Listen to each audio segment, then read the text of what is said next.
Good evening all of you. Project management సబ్జెక్ట్లో project cycle and phases గురించి discuss చేద్దాము. What is project cycle and it's phases? The project life cycle refers to the series of phases that a project goes through from its initiation to its completion.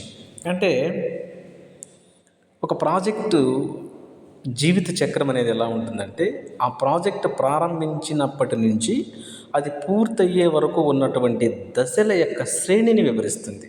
అది phases అంటే. అలాంటి దశలు ఎన్నున్నాయంటే, initiation దశ అంటే దీక్షా దశ. ఈ initiation ఫేజ్లో ఏం చేస్తామంటే, define project scope, goals and objectives. అంటే ప్రాజెక్ట్ పరిధి ఏంటి, ప్రాజెక్ట్ యొక్క లక్ష్యాలు ఏంటి అనేటువంటివి డిస్కస్ చేసుకోవాల్సి ఉంటుంది, వాటి ధ్యేయాలతో సహా.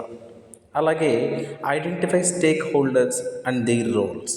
వాటాదారులు మరియు వాళ్ళ యొక్క పాత్రలు, వాళ్ళు నిర్వహించబోయేటటువంటి రోల్స్ ఏంటనేటటువంటివి కూడా గుర్తించవలసి ఉంటుంది. నెక్స్ట్ ఫేజ్ ఏంటంటే ప్లానింగ్, ప్రణాళిక దశ.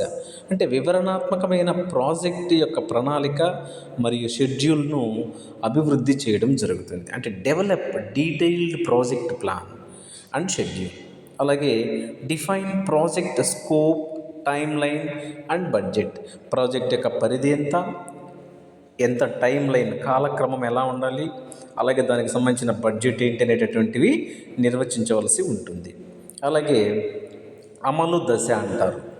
అమలు దశ అంటే ఎగ్జిక్యూట్ చేయడం, ప్రాజెక్ట్ని ఎగ్జిక్యూట్ చేయడం. Carry out project tasks and activities.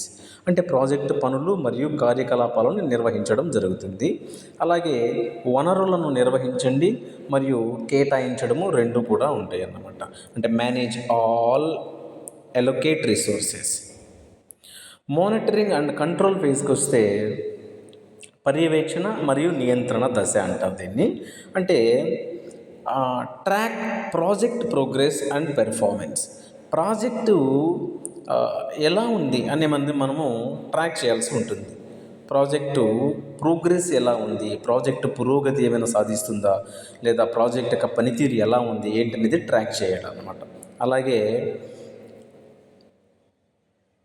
Identify and correct deviations from the plan నుంచి వ్యత్యాసాలను గుర్తించి వాటిని సరిచేయాలి. ప్లాన్లో మనం ఏదైనా డిఫరెన్సెస్ ఏదైనా ఉంటే వాటిని ఐడెంటిఫై చేయడం, వాటిని సరిచేయడం కూడా జరగాల్సి ఉంటుంది. క్లోజర్ ఫేజ్, మూసివేత దశ. ప్రాజెక్టు పూర్తిని లాంఛనంగా చేయడం, అంటే డాక్యుమెంట్ పాఠాలు నేర్చుకోవడం. అంటే formalise project completion, document lessons learned. Document పాఠాలు నేర్చుకోవడము, ప్రాజెక్ట్ పూర్తిని మనం లాంఛనంగా ఫార్మలైజ్గా కంప్లీట్ చేయడం.